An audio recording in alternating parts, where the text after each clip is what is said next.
I picked up a record for $10 that I picked up specifically because of this, and it is Boiling Point. This was a Japanese release of a direct-to-disc record. You may remember a few shows ago we talked about direct-to-disc, which was some kind of fad in the 70s, where instead of going and dubbing to a master tape, they went straight from a live studio recording onto the master cutting and then pressed the records directly from that.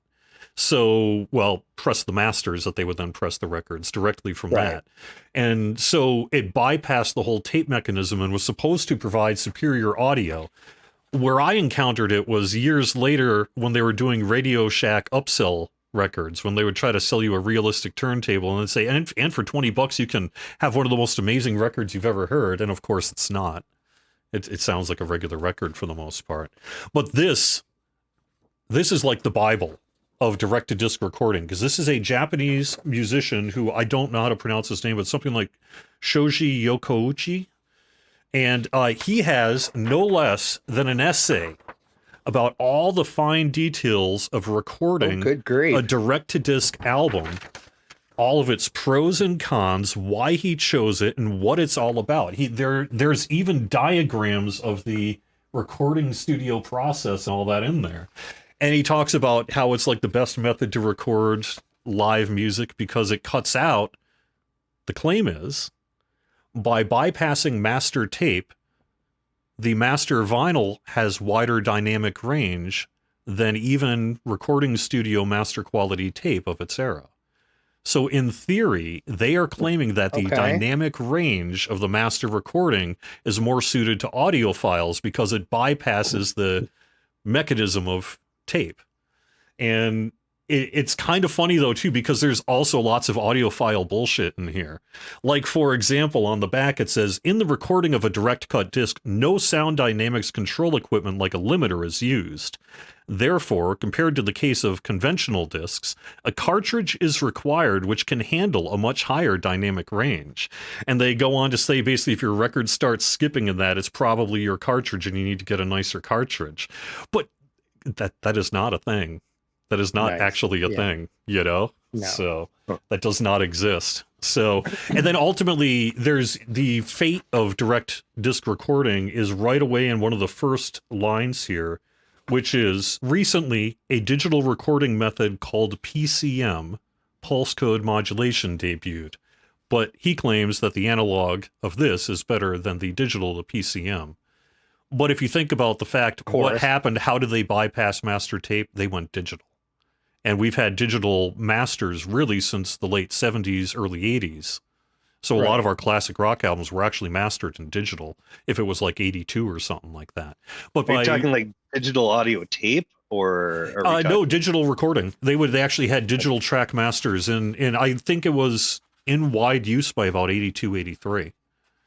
So by that point, they were still doing some analog tape, but there was a lot of the big studio recordings were all digital at that point. And because they were in the era of CDs and they wanted those DDD recordings and everything. So they wanted to make sure it was all digital throughout the process. It was the era of digital. And ultimately, the one drawback, which is a huge one that he talks about in this recording, is you have to play it live and you can't stop. Because the master is being recorded in real time. So there's no mixing, there's no like punch-ins, the whole side has to be recorded in one take live. And in this recording, they talk about having to use 17 different microphones and things like that to get it to go and everything. And it's just crazy. But it totally explains kind of both maybe why people were really attracted to it, but also why it died. Because it's nonsense, really, in an era of digital recording, if it even made a difference to begin with. So how much better does that record sound? It sounds really good. I will say that. And you'll hear the clip of this here.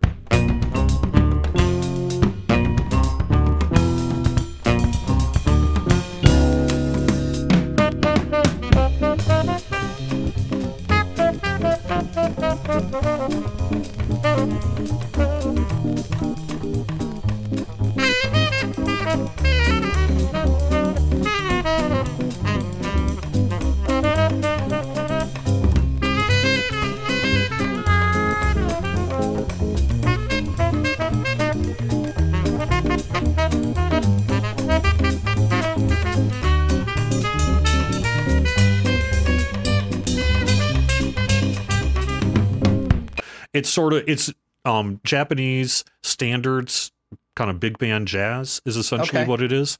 But I'm going to Okay. pick the one song that the composer, the person who I just talked about, actually wrote. The rest of them were all covers. I can't imagine recording an entire album in one take. I mean, I when I know. think about most modern rock bands and their ability to pull something like that off, I mean, they never get the record made. Oh no, you would never get it made.